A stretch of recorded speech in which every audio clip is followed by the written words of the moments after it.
अगर कोई नेता कहे कि आपका धर्म खतरे में है, तो समझ जाना आपका धर्म नहीं, उस नेता की कुर्सी खतरे में है। वो अपनी कुर्सी की बात कर रहा है, आपके धर्म की बात नहीं कर रहा। वर्तमान की राजनीति में आप देख ही रहे हैं कि किस तरीके से धर्म का इस्तेमाल करके सत्ता को कब्जाने का काम किया जा रहा है, और सत्ता का इस्तेमाल सिर्फ और सिर्फ गलत कामों में किया जा रहा है।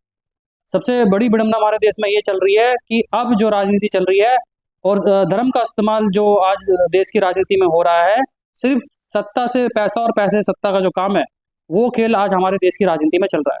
तो बहुत सारे नेता कहते हैं, और बहुत सारे नेता आपके धर्म को, आपकी जाति को खतरे में डालने की कोशिश करेंगे, लेकिन उनका मेन मकसद सिर्फ यही होता है कि आपको खतरे में डाल के अपनी राजनीतिक सत्ता को कैसे पाया जाए, अपनी कुर्सी को कैसे सेव किया जाए। ये एक नेता की कोशिश होती है, ये एक नेता की तैयारी होती है कि कैसे किसी धर्म को खतरे में डाल के अपनी राजनीति को बचाया जा सके, अपनी कुर्सी को बचाया जा सके।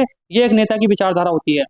तो आज वर्तमान में जिस तरीके से आप देख रहे हैं, वर्तमान की जो राजनीति जिस तरीके से चल रही है, सिर्फ धर्म के आधार पर राजनीति चल रही है।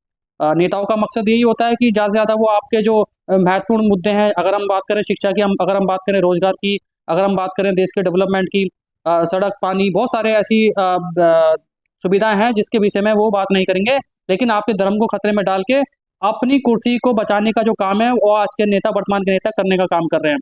तो बहुत सारे नेता आएंगे, आपको कहेंगे कि आपकी जाति खतरे में, आपका धर्म खतरे में है, तो वो जानबूझ के बात कर रहे हैं ताकि आपका जो ध्यान दूसरे मुद्दों पे करके, दूसरे मुद्दों पे आपका ध्यान कन्वर्ट करके वो अपनी कुर्सी को सेव कर सकें, अपनी कुर्सी को बचा सकें। और आज हम ये चीज़ें, सारी चीज़ें देख रहे हैं कि अगर कोई नेता कहे कि आपका धर्म खतरे में है, वो आपके धर्म की बात नहीं कर रहा, वो अपनी कुर्सी की बात कर रहा है। अपनी कुर्सी को कैसे बचाया जाए, वो उसके विषय में बात कर रहा है। आज एक जाति को दूसरी जाति से लड़ा देना, एक धर्म को दूसरे धर्म के लोगों के खिलाफ भड़का देना, ये नेताओं की कोशिश होती है। यही एक आज के समय की राजनीति चल रही है। और ये आज के समय की, वर्तमान की सच्चाई भी है कि नेता सिर्फ यही चाहते हैं कि ज़्यादा से ज़्यादा ध्रुवीकरण हो, ध्रुवीकरण की राजनीति हो, और वो सत्ता में बने रहें। और सत्ता में तभी बने रह सकते हैं जब वो धार्मिक आधार पे आपसे बात करेंगे, धर्म के आधार पे आपको लड़ाएंगे, धर्म के, जाति के आधार पे आपको बांटने का काम करेंगे, धर्म के आधार पे आपको बांटने का काम करेंगे।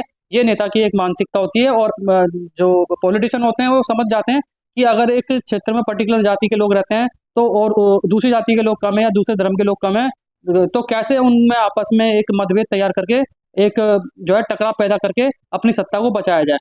क्योंकि बहुत सारे पॉलिटिशियन ऐसे होते हैं कि वो एक पॉलिटिकल पार्टी जो धर्म के आधार पे या किसी जाति के आधार पे काम कर रही होती है, तो वो अपनी जाति का वर्चस्व दिखलाने के लिए, अपने धर्म का इस्तेमाल करने के लिए, अब धर्म का वर्चस्व रखने के लिए वो दूसरे धर्म को अपने धर्म को खतरे में डाल के दूसरे धर्म पे आक्रमण कराने का काम करते हैं और अपनी सत्ता को बचाने का काम करते हैं। ये नेता की एक आइडियोलॉजी होती है, और वर्तमान में वही सारी चीजें देखने को मिल रही है।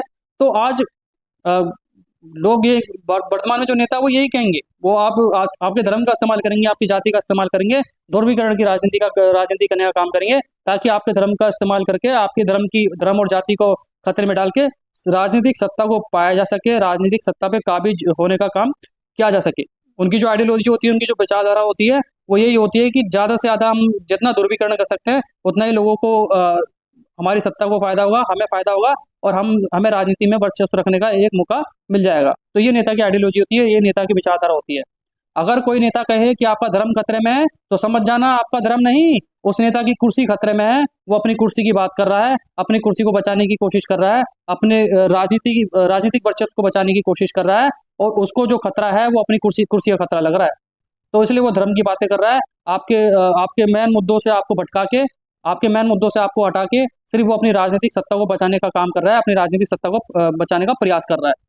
और वर्तमान की राजनीति में आप सब देख ही रहे हैं कि धर्म और जाति के आधार पर ध्रुवीकरण किया जा रहा है, और अपनी सत्ता को बनाए रखने के लिए, अपनी सत्ता को, अपने राजनीतिक दल को बचाने के लिए, अपनी राजनीतिक सत्ता को बचाने के लिए सभी नेता, सभी पॉलिटिशियन आज के समय में ये काम कर रहे हैं। तो धर्म की राजनीति जो है, क्योंकि पॉलिटिशियन जानते हैं, जो राजनेता है, आज के वर्तमान के राजनेता जानते हैं कि धर्म और राजनीति अलग अलग नहीं हो सकते, क्योंकि राजनीति जो है आपके जीवन को प्रभावित करने का काम करती है, आपके धर्म को और आपकी जाति में रुचि लेती है, और आपके रोजाना आपका जो जीवन है उसमें क्या क्या परिवर्तन होगा, हर चीज़ में राजनीति आपके जीवन में रुचि लेती रहेगी, आपके विषय में रुचि लेती रहेगी।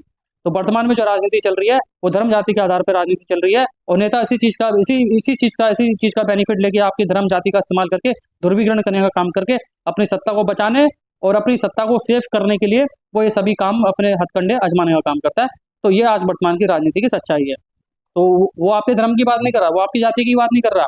वो सिर्फ अपनी सत्ता को बचाने के लिए, अपनी राजनीति को आगे बढ़ाने के लिए, अपनी राजनीति को ग्रो अप करने के लिए वो धर्म का इस्तेमाल भी करेगा, जाति का भी इस्तेमाल करेगा। एक धर्म को दूसरे धर्म से लड़ने का काम भी करेगा, और दूसरे एक जाति को दूसरी जाति से लड़ाने का भी काम किया जाएगा।